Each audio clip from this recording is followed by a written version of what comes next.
Yaga. So yesterday in the park at the bars, there was a young boy. I know his age. I think he was 6. He was 6 years old. I found this out later, but anyway, he was playing football with another man, and the ball, they managed to kick it onto the roof of a shed.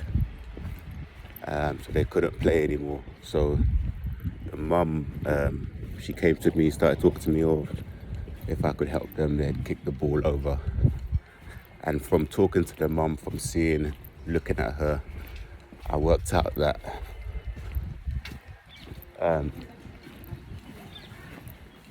she's from the same part of the world I'm from, same as she was sort of, the way she wore her head tie, everything was like how my mum does. So straight away I sort of warmed to her. And as the ball was gone, the young boy, he started to come over to play at the bars. And as he was doing so, his mum was like, no, be careful. Don't, because I don't want you to get hurt.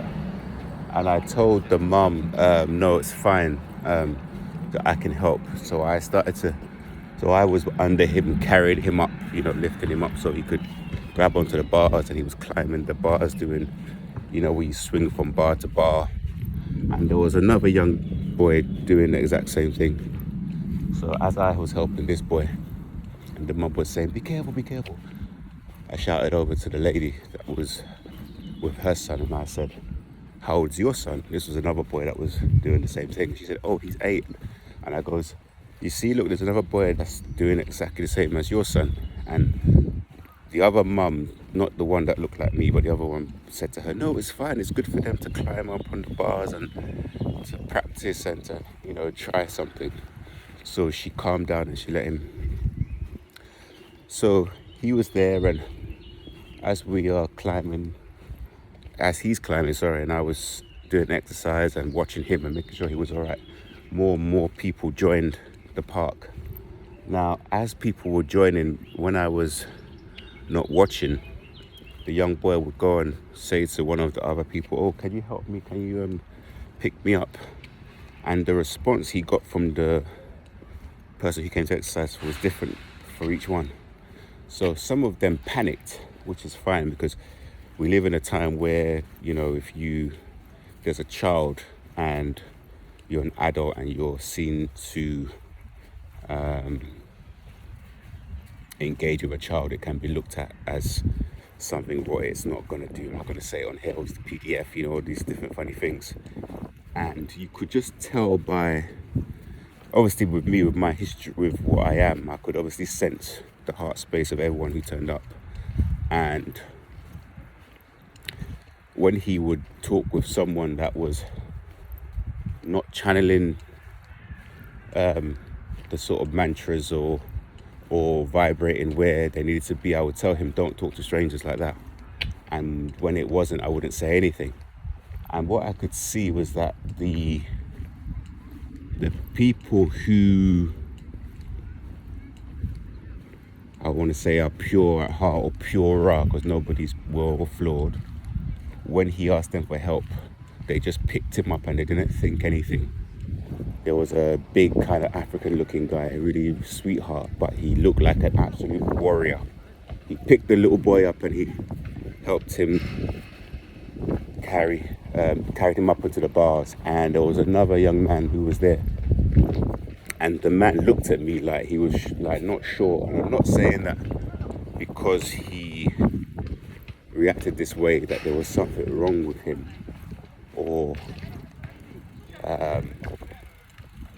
he was not sure what to do, but I felt like this is the kind of idea a lot of unhealed people, it's very much this kind of ego, this kind of always worried, always judging, always hierarchical. He was also doing the same thing at this point.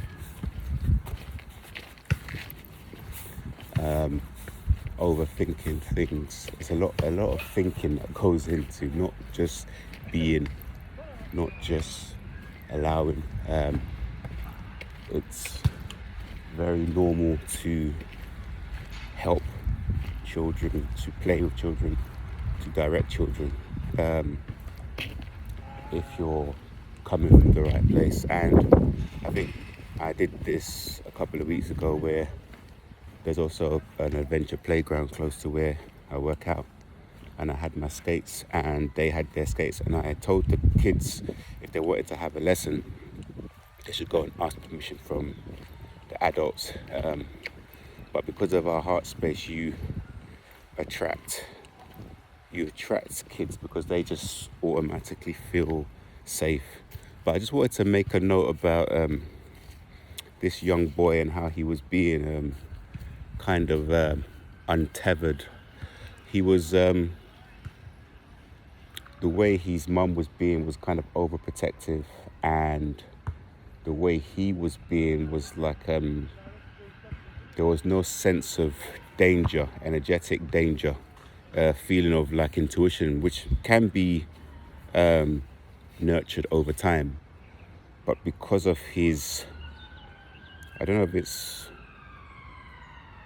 what's the correct word? Anyway, it was like an overbearing mother. This is how narcopaths can be made.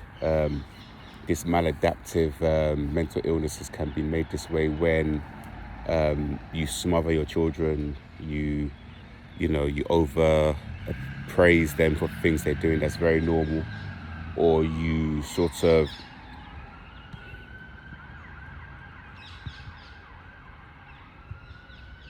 you don't see them. But with this boy, I didn't think it was a case of not seeing them. I think it was more of a case of too much attention and not allowing him to make his own conclusions via practice, via observation.